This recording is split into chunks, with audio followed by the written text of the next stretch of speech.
கரூரில் உலக பட்டினி தினத்தை முன்னிட்டு தமிழ்நாடு உழைக்கும் பத்திரிகையாளர் சங்கம் சார்பில் 3ஆம் ஆண்டு அன்னதான விழா. கொங்கு மண்டலத்தில் பிரசித்தி பெற்ற மாரியம்மன் வைகாசி பெருவிழா மற்றும் உலக பட்டினி தினத்தை முன்னிட்டு தமிழ்நாடு உழைக்கும் பத்திரிகையாளர் சங்கம் சார்பில் 3ஆம் ஆண்டு அன்னதானம் மற்றும் நீர் வழங்கும் விழா. மாநில தலைவர் சகாயராஜ், மாநில பொதுச் செயலாளர் பிரதீப் குமார், மாநில பொருளாளர் ராம்ஜி ஆகியோரின் ஆலோசனைப்படி நடைபெற்ற இவ்விழாவில் சிறப்பு அழைப்பாளராக மேற்கு மண்டல செயலாளர் ஏவிஎம் சரவணன் கலந்து கொண்டார். மாவட்ட துணைத் தலைவர் செல்வகுமார் தலைமையில் மாவட்ட செயலாளர் வேலுச்சாமி முன்னிலை வகித்தார். உலக பட்டினி தினத்தை முன்னிட்டு பல இடங்களில் ஏழை மற்றும் ஆதரவற்ற மக்களுக்கு உணவு வழங்கும் நிகழ்வுகள் நடத்தப்படுகின்றன. பட்டினி மற்றும் வறுமையை ஒழிக்க உதவும் திட்டங்கள், நிகழ்ச்சிகள் நடத்தப்படுகின்றன.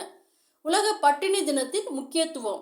உலக அளவில் பட்டினி மற்றும் பசியால் பாதிக்கப்படுபவர்கள் குறித்த விழிப்புணர்வை ஏற்படுத்துதல், பசியால் ஏற்படும் உயிரிழப்பு மற்றும் ஊட்டச்சத்து குறைபாடுகளால் ஏற்படும் உடல்நலக் குறைபாடுகளிலிருந்து மக்களை காப்பாற்றுதல், உணவு பாதுகாப்பை உறுதி செய்து வறுமை ஒழிப்பை நோக்கி முன்னேறுதல்.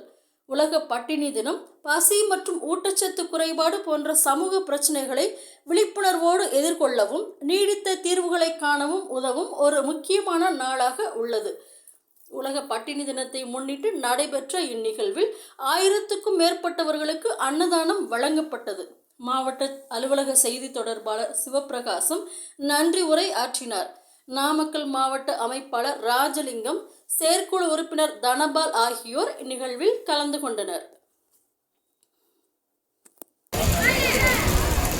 Yeah.